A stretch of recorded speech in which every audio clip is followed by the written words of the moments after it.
Monsieur le Président de l'Assemblée, Mesdames et Messieurs les membres du gouvernement, Mesdames et Messieurs les députés, Mesdames et Messieurs les membres du corps diplomatique et des instances internationales, Mesdames et Messieurs les membres du Haut Conseil, USN et UMP, Mesdames, honorables invités, Mesdames et Messieurs, en ce premier jour de l'année 2015, qui commence par la signature de l'accord cadre du dialogue politique entre l'USN et le gouvernement, j'ai le grand plaisir de vous présenter mes meilleurs vœux à vous tous et à vos familles. Cette journée d'aujourd'hui revêt pour notre pays une importance capitale et historique, car depuis le 27 juillet 1977, soit en 37 ans d'indépendance, c'est la première fois que les députés d'opposition siègent à l'Assemblée nationale djiboutienne. Suite à la demande de l'USN en date du 23 avril 2013, le gouvernement a accepté d'ouvrir le dialogue politique le 14 juillet 2013. Cette heureuse initiative de l'USN avait pour but d'aplanir toute difficulté dans l'intérêt supérieur de notre pays afin d'aboutir à un accord sur les résultats du scrutin du 22 février 2013. Après plusieurs mois de report, blocage et reprise, et en début de nombreuses tentatives répétées et plusieurs contacts officieux, le dialogue peinait à avancer. Placé au cœur de ce dialogue, dès le début, j'ai pris moi-même, après mûre réflexion, l'initiative de rencontrer le président de la République, chef de l'exécutif, M. Ismaël Omar Guelleh.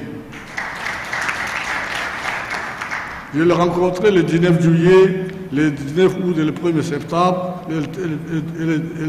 septembre. L'accueil qui m'a été réservé lors de cette première rencontre et depuis mon départ de la présidence il y a plus de 18 ans a été chaleureux et fraternel.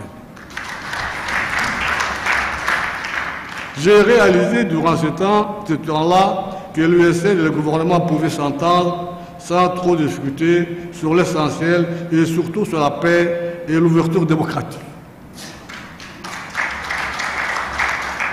Comme vous le savez, le dialogue politique ne s'obtient pas par un claquement de doigts, c'est plus difficile et demande beaucoup de patience. J'en ai moi-même fait l'expérience tant lors de mes années passées dans l'administration qu'en tant que leader de l'opposition. En tant qu'union d'opposition, nos convictions diffèrent bien évidemment de celles de la majorité.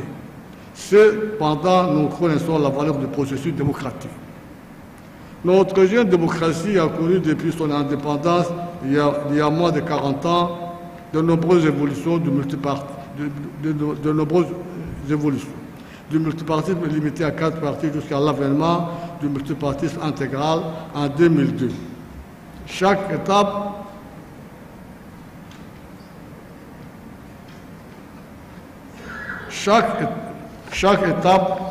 fut franchie avec plus ou moins de succès, mais elles nous ont permis d'en arriver à un jour comme aujourd'hui.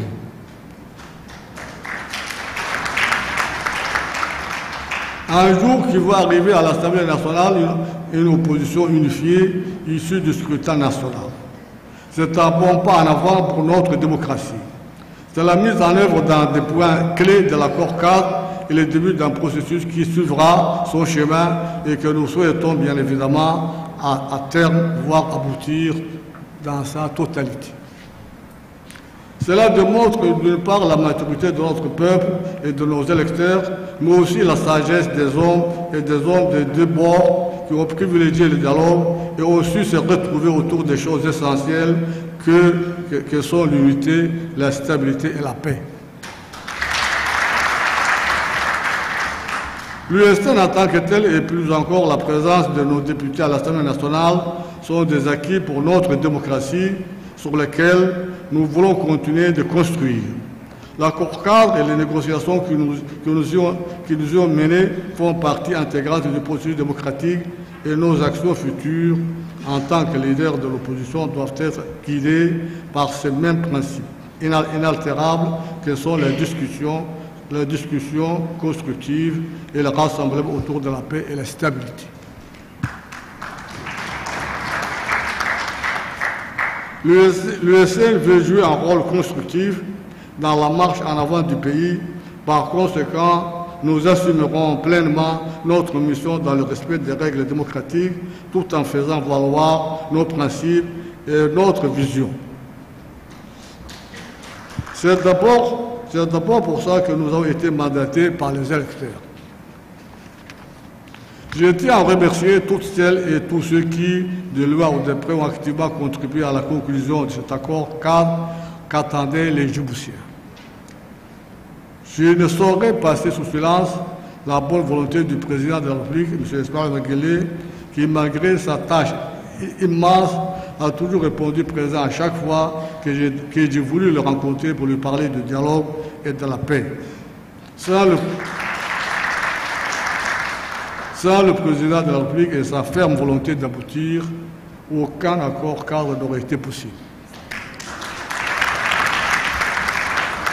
Monsieur le Président de l'Assemblée, sachez que les députés de l'USN seront fidèles à leur mission et seront une opposition attentive et constructive. Vive la République de Djibouti, vive la paix, vive la démocratie et le développement.